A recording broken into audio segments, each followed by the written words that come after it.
Hello guys, welcome back. आज की इस वीडियो में हम पढ़ने वाले हैं कि पाइथन में यूजर से इनपुट कैसे लेना है। तो जिस फंक्शन के थ्रू लेते हैं उसको बोलते हैं इनपुट फंक्शन। ठीक है, तो आज हम इसके बारे में पूरी जानकारी लेंगे और आप लास्ट तक हमारे साथ बने रहिएगा। आज की वीडियो देखने के बाद आपको यूजर से इनपुट लेने में कभी भी कोई प्रॉब्लम नहीं आएगी। आपको हर डेटा टाइप का इनपुट आप इजीली ले पाएंगे। तो चलिए शुरू करते हैं। मैं हूँ Harsh Paliwal, welcome back to my channel. तो यहाँ पर हमारे पास पाइथन में एक इनपुट नाम का फंक्शन होता है। जी हाँ, फंक्शन का नाम भी क्या है? इनपुट। और इसके बाद में यहाँ पैरेंथेसिस, उसका प्रॉपर किस तरीके से उसको यूज़ करना है वो हम उसका रूल देखेंगे, जिसको बोलते हैं सिंटैक्स। ठीक है, तो इनपुट फंक्शन का यूज़ करके हम यूज़र से इनपुट लेने वाले हैं। अब एक चीज़ जो हमको ध्यान रखनी है कि जो इनपुट फंक्शन जब हम यूज़ करते हैं और यूज़र कुछ भी वैल्यू देगा, मान लो उसने कोई इंटीजर नंबर दिया, तो भी बाय डिफ़ॉल्ट वो क्या माना जाएगा? स्ट्रिंग माना जाएगा। ठीक है, इनपुट फंक्शन से ली हुई कोई भी वैल्यू, यूज़र का कोई भी इनपुट बाय डिफ़ॉल्ट माना जाएगा स्ट्रिंग। तो अगर हमें चाहिए कि हम कोई नंबर को ले रहे हैं और नंबर की तरह ही ट्रीट करें, तो हम आगे इस वीडियो में देखेंगे कि हमें क्या करना होगा जिससे कि उसको आपका जो पाइथन इंटरप्रेटर है वो उसको एक नंबर ही इंटरप्रेट करे। ठीक है, तो देखिए इनपुट फंक्शन के साथ में आप यहाँ पर ब्रैकेट के अंदर अपना मैसेज दे दो। मान लो मुझे यूज़र से 2 नंबर्स लेने थे, तो मैं यहाँ मैसेज की जगह लिख दूँ एंटर 2 नंबर्स। यहाँ आप जो भी लिखेंगे वो आपका एज इट इज़ टर्मिनल पे, कंसोल पे दिखेगा। ठीक है, तो यहाँ अगर आपने लिखा एंटर 2 नंबर्स तो कंसोल पे दिखेगा एंटर 2 नंबर्स, और वो जो 2 नंबर्स थे वो 2 नंबर इनपुट ले लिए जाएंगे। ठीक है, लेकिन एक बार में आपका जो इनपुट है वो क्या करने वाला है? एक ही वैल्यू रीड करेगा। ठीक, तो अब हम आए यहाँ पर। तो यहाँ हमने जो भी मैसेज दिया है उसके बाद यूज़र जो भी इनपुट देने वाला है वो इनपुट यहाँ से किसके अंदर सेव होने वाला है? इस वेरिएबल में। तो हमारा सिंटैक्स हमेशा यही बनेगा कि एक वेरिएबल होगा जिसको इक्वल टू करके फिर हम इनपुट फंक्शन को कॉल करवाएंगे, क्योंकि यहाँ से जो वैल्यू रिटर्न होने वाली है वो कहीं पे आपको स्टोर करवाना पड़ेगी। तो ये जो वेरिएबल है ये यूज़र इनपुट को स्टोर करेगा। वेरिएबल का नाम कुछ भी हो सकता है, XYZ। ठीक है, आ रहा है समझ में?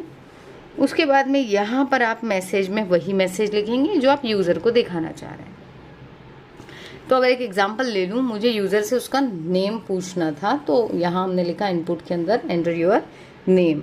अब यूज़र जो भी नेम दे रहा है, नेम तो स्ट्रिंग में ही होगा, तो आपको कोई कन्वर्ट करने की ज़रूरत नहीं है। यूज़र ने, मान लो मैं ही यूज़र हूँ और मैंने अपना नाम दे दिया हर्ष, तो जो हर्ष है वो किस में आ जाएगा? इस नेम नाम के वेरिएबल में। अब क्या करेंगे हम? यहाँ पर आए प्रिंट।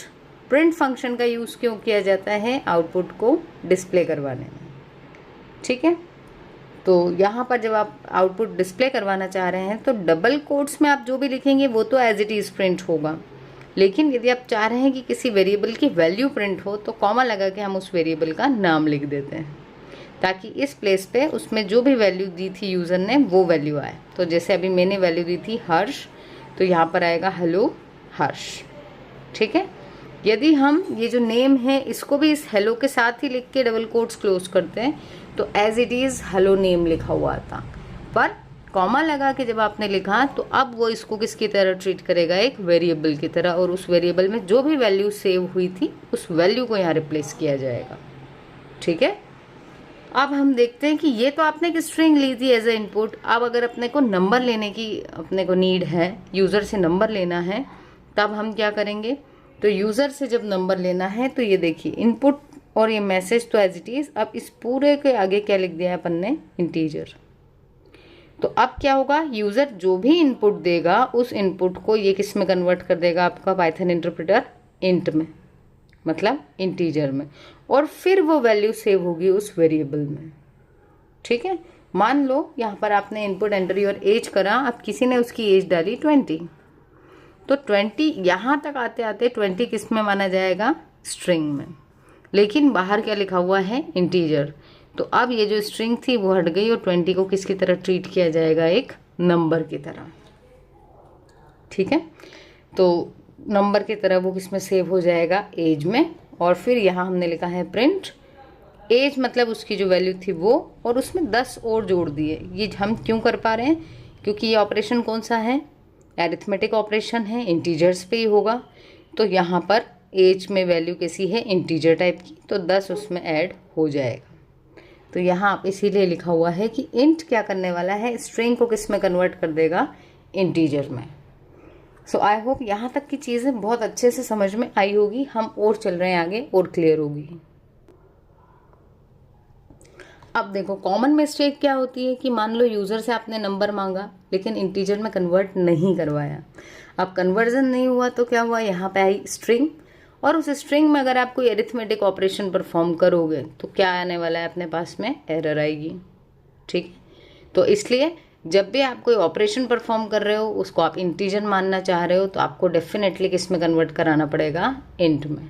और उसके लिए क्या लिखना है, इस पूरे के बाहर ब्रैकेट लगा के लिखना है INT, मतलब इंटीजर कन्वर्जन। ठीक है, तो अगर छोटा सा एक प्रोग्राम देखें जहाँ पे आपने यूज़र से क्या लिया, पहले नेम ले लिया इनपुट फंक्शन के थ्रू, दूसरी बार में आपने सिटी ले ली, दोनों बाय डिफ़ॉल्ट कैसे थे, स्ट्रिंग, एंड ऑब्वियसली नेम और सिटी होते भी स्ट्रिंग है। और यहाँ पर आकर के हमने क्या किया है, नेम को भी प्रिंट करवा दिया और सिटी को भी प्रिंट करवा दिया। So practice is most important, क्योंकि प्रैक्टिस ही हमको परफेक्ट बनाती है। तो अभी हम देखते हैं चल के अपने पायचाम पे इसी प्रोग्राम को रन करके देखेंगे, कॉमन मिस्टेक्स देखेंगे। तो हमारे साथ अभी भी बने रहिएगा ताकि आपकी चीज़ें एकदम क्लियर हो जाएं।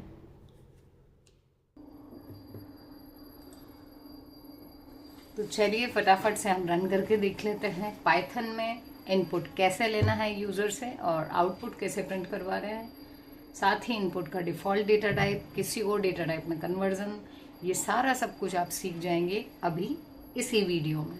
तो चलिए फटाफट से, यहाँ आपको स्क्रीन पर एक वेरिएबल दिख रहा है x नाम का, और उसमें हमने इनपुट फंक्शन के थ्रू यूज़र से उसका नेम एंटर करने बोला है। ठीक है, तो जो भी यूज़र नेम एंटर करेगा वो इस x में आ जाएगा, और हम फिर क्या करने वाले हैं, उस x को प्रिंट करवा देंगे, साथ में ही हम उसका डेटा टाइप भी प्रिंट करवाएंगे कि वो कौन सा डेटा टाइप है। ठीक है, तो हमारा डेटा टाइप स्ट्रिंग आएगा, क्योंकि आपका जो नेम है वो कैसा होता है, स्ट्रिंग टाइप का। तो देखो मैंने यहाँ पर नाम दे दिया हर्ष। आउटपुट भी मिल गया क्योंकि हमने प्रिंट फंक्शन भी चलाया था, और लास्ट में हमने लिखा था डेटा टाइप को प्रिंट करने के लिए। तो यहाँ अपने को मिल गया क्लास str, दैट मीन्स ये जो x है ये स्ट्रिंग क्लास को बिलोंग करता है। अब हम दूसरा प्रोग्राम देख लेते हैं। इस दूसरे प्रोग्राम में हमने क्या किया, यूज़र से हमने उसका एक नंबर एंटर करने को बोला। ठीक, एंटर अ नंबर, और y वेरिएबल में लिया है, और उस नंबर के अंदर हमने 12 और जोड़ दिए, क्योंकि एक नंबर है, एरिथमेटिक ऑपरेशन परफॉर्म कर सकता है। तो अब इसको रन करके देखते हैं क्या होता है। तो यहाँ पर यदि हम देखें तो आपको उसने बोला एंटर अ नंबर, मैंने नंबर दे दिया 10 को दिया, तो 10 में 12 ऐड होकर 22 मिलना था, बट यहाँ पर हमको क्या मिला है, एक एरर दिख रहा है, क्योंकि रेड कलर का है। उस एरर में वो बोल रहा है कॉन्केटिनेट किसको कर पाएंगे, स्ट्रिंग्स को, पर एक स्ट्रिंग है और दूसरा इंटीजर बता रहा है वो, क्योंकि 12 जो है वो एक नंबर है तो उसको उसने इंटीजर माना है, और y को उसने क्या माना है, स्ट्रिंग। क्यों, क्योंकि अभी हमने देखा इनपुट फंक्शन को हमने जो प्रिंट करवा के देखा था नेम का डेटा टाइप, तो वो स्ट्रिंग आया था। यहाँ हमने अंदर नंबर लिखा है, उससे उसके जो डेटा टाइप है वो चेंज नहीं होगा। ठीक है, तो जो y में वैल्यू आई है वो उसको क्या मानेगा, एक स्ट्रिंग। स्ट्रिंग में अरिथमेटिक ऑपरेशन करवाएंगे तो एरर आएगी, इसलिए अब हम फाइनली जा रहे हैं अपने तीसरे प्रोग्राम पे, जिसमें हमने क्या किया, यूजर से एक नंबर एंटर करवाया है, किस फंक्शन के थ्रू, इनपुट फंक्शन के थ्रू, और फिर हमने क्या किया, उसका टाइप कन्वर्जन। टाइप कन्वर्जन के लिए हमको बाहर जिस टाइप में कन्वर्ट करना है वो लिखना होता है, और उसके बाद में आसपास में हम ब्रैकेट्स लगा देते हैं। तो ये जो आपके फंक्शन ब्रैकेट्स हैं ये आपके इनपुट को किस में कन्वर्ट कर देंगे, जो भी आपने बाहर डेटा टाइप लिखा है उसमें। तो चलिए अब इस प्रोग्राम को हम रन करते हैं। यहाँ यूज़र से हमने उसकी एज मान ली। ठीक है, मान लो कोई 12 साल का है, उसने दिया 12, और यहाँ पर हमने क्या कर रखा है, उस 12 में 10 को ऐड करवा रखा है। तो अब क्योंकि ये जो 12 है उसको अपन ने इंटीजर में कन्वर्ट किया है, तो अरिथमेटिक ऑपरेशन परफॉर्म होगा, और उस 12 में 10 ऐड होकर के हमको आंसर मिल चुका है 22। So this was all about कि पाइथन में डेटा टाइप को कन्वर्ट कैसे करेंगे, इनपुट का डिफॉल्ट डेटा टाइप क्या होता है, ये बहुत बेसिक है, इंटरव्यूज में पूछे जाते हैं।